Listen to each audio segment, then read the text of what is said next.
નમસ્કાર. સંસ્કૃતિ અને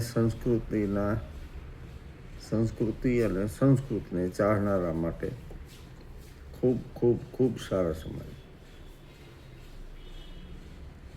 ગ્રંથાલયો માટે ખૂબ સારા સમાચાર, સુગ્ન વાચકો માટે બહુ સારા સમાચાર, અને શ્રેષ્ઠ કહેવાતી શાળાઓ માટે, પુસ્તકાલયો માટે, અને જે વાંચે છે એમના માટે ખૂબ સારા સમાચાર. ચાલો જોઈએ. વિશ્વ વિહાર નામના સામયિકના ફેબ્રુઆરી 2026ના અંકમાં ડૉક્ટર રવિન્દ્ર ખાંડવાળાનો એક લેખ છે, અને ત્યાં આપણા સારા સમાચાર છે. આદિ શંકરાચાર્યનું નામ આપ સૌએ સાંભળ્યું જ છે અને એમના વિશે જાણતા હશો. આદિ શંકરાચાર્યની સમગ્ર ગ્રંથાવલી માતૃભાષા ગુજરાતીમાં અવતરિત થઈ છે. આ અગાઉ એમના સમગ્ર ગ્રંથો સંસ્કૃતમાં, અંગ્રેજીમાં કે હિન્દીમાં ઉપલબ્ધ હતા જ છે, પણ એવી કોઈ ગ્રંથાવલી ગુજરાતીમાં નહોતી, અને આ માટે શ્રી સંસ્કૃત સેવા સમિતિ ટ્રસ્ટે આયોજન કર્યું, અને આયોજન 25 વર્ષ પહેલાં કરેલું. બહુ વિશાળ કામને હાથમાં લેવાનું હતું, અને લગભગ 2000થી 2012 સુધી આદિ શંકરાચાર્ય સમગ્ર ગ્રંથાવલીના 12 ભાગ ગુજરાતીમાં અનુવાદ કરી અને પ્રકાશિત કરવામાં આવ્યા. પછી વખતો વખત પુનઃમુદ્રિત પણ થયા. ઘણા સમયથી સંસ્કૃત સેવા સમિતિના આ પ્રકાશનો અપ્રાપ્ય બની ગયા, હમણાં મળતા નહોતા.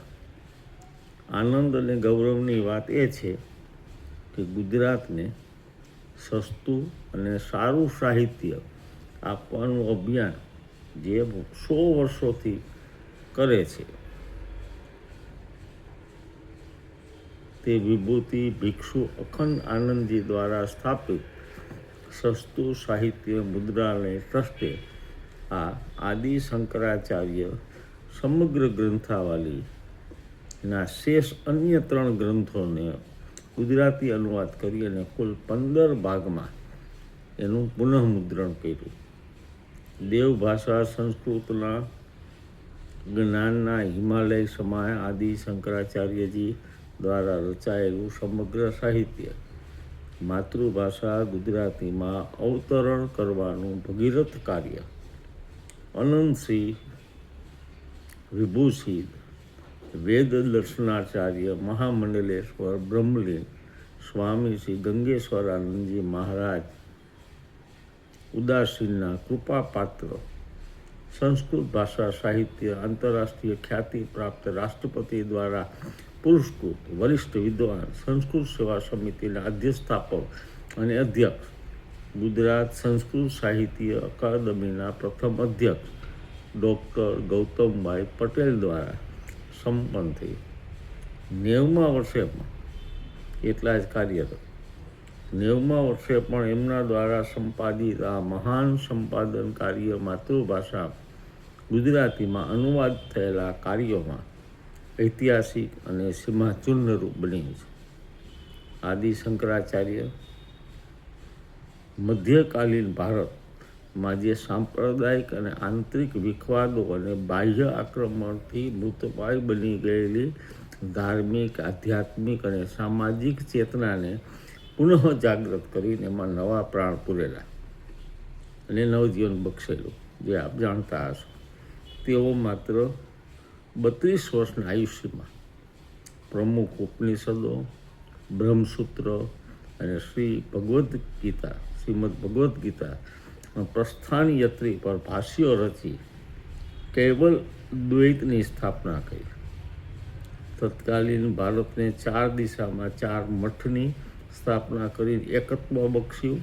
આ ઉપરાંત શ્રુતિ સંમત કેવલાદિત વેદાંત લોકભોગ્ય પણ બને, રસિક બને, આકર્ષક બને અને આમ જનતાના હૃદયમાં સારી રીતે સંગ્રહિત થાય તે માટે કાવ્યમય શ્લોકબદ્ધ કેટલાક પ્રકરણ ગ્રંથોની રચના કરી, જેમ કે વિવેક ચૂડામણી, સર્વ વેદાંત સિદ્ધાંત સાર, આત્મબોધ, અપરોક્ષાનુભૂતિ જેવા ગ્રંથોનો સમાવેશ થાય છે. સામાન્ય માણસ ભક્તિ દ્વારા જ્ઞાનના માર્ગે આગળ વધે તે માટે પંચદેવ ઉપાસના પદ્ધતિનું પ્રવર્તન કરાવીને પ્રત્યેક દેવદેવીઓના હૃદયગમ ભક્તિસંભર સ્ત્રોતની રચના કરી, જે ગાવામાં સરળ અને અર્થમાં ગહન. આદિ શંકરાચાર્ય સમગ્ર ગ્રંથાવલીમાં સ્ત્રોતાવલી શીર્ષક હેઠળ તેમનું સમસ્ત શબ્દાર્થ સાથે ગુજરાતી ભાષાંતર પ્રકટ કરવામાં આવ્યું છે. ભજ ગોવિંદમ કે ચરપટ પંજરિકા સ્તોત્રમ હોય કે ભવાન્યષ્ટકમ હોય કે કનકધારા સ્તોત્ર હોય કે તે પછી દાર્શનિક ચમકારાવાળું આત્મષટકમ હોય, આ બધું જ હવે એક જ ગ્રંથાવલીમાં સુલભ બન્યું છે. તો વળી માતૃભાષા ગુજરાતીમાં સૌ પ્રથમવાર સાકતા ગામનો મહત્વપૂર્ણ એવો પ્રપંચસારતંત્ર ગ્રંથ ડૉક્ટર ગૌતમભાઈ પટેલ, ડૉક્ટર રવિન્દ્ર ખાંડવાળા અને ડૉક્ટર નિરંજન વોરા પાસે અનુવાદિત કરાવ્યો. પરમ પૂજ્ય ભિક્ષુ અખંડ આનંદજીએ મૂલ્યનિષ્ઠ અને જીવનલક્ષી વાંચનની દ્રષ્ટિએ દાયકાઓથી બૃહદ ગુજરાતના હજારો કુટુંબોમાં સ્વજન સમા બની સસ્તું સાહિત્યવર્ધક કાર્યાલયની સ્થાપના કરી. ઈસવીસન 1907માં આજે 118 વર્ષ પૂરા થઈ અને 119મા વર્ષમાં ટ્રસ્ટ પ્રવેશ કરે છે. ગુજરાતની ધર્મપ્રિય, અધ્યાત્મપ્રિય જનતાની વાંચન વૃત્તિ વધે અને વિસ્તરે તેવા પ્રયત્નો આ સંસ્થા સતત કરે છે. ચારિત્ર ઘડતર અને સ્વાસ્થ્ય સંરક્ષણ માટે આજ સુધી 850થી પણ વધારે મૂલ્યવાન ગ્રંથો આ સંસ્થાએ પ્રકાશિત કર્યા છે. આદિ શંકરાચાર્ય સમગ્ર ગ્રંથાવલી માતૃભાષા ગુજરાતીમાં 15 ભાગોમાં અવતરણ પામ્યું.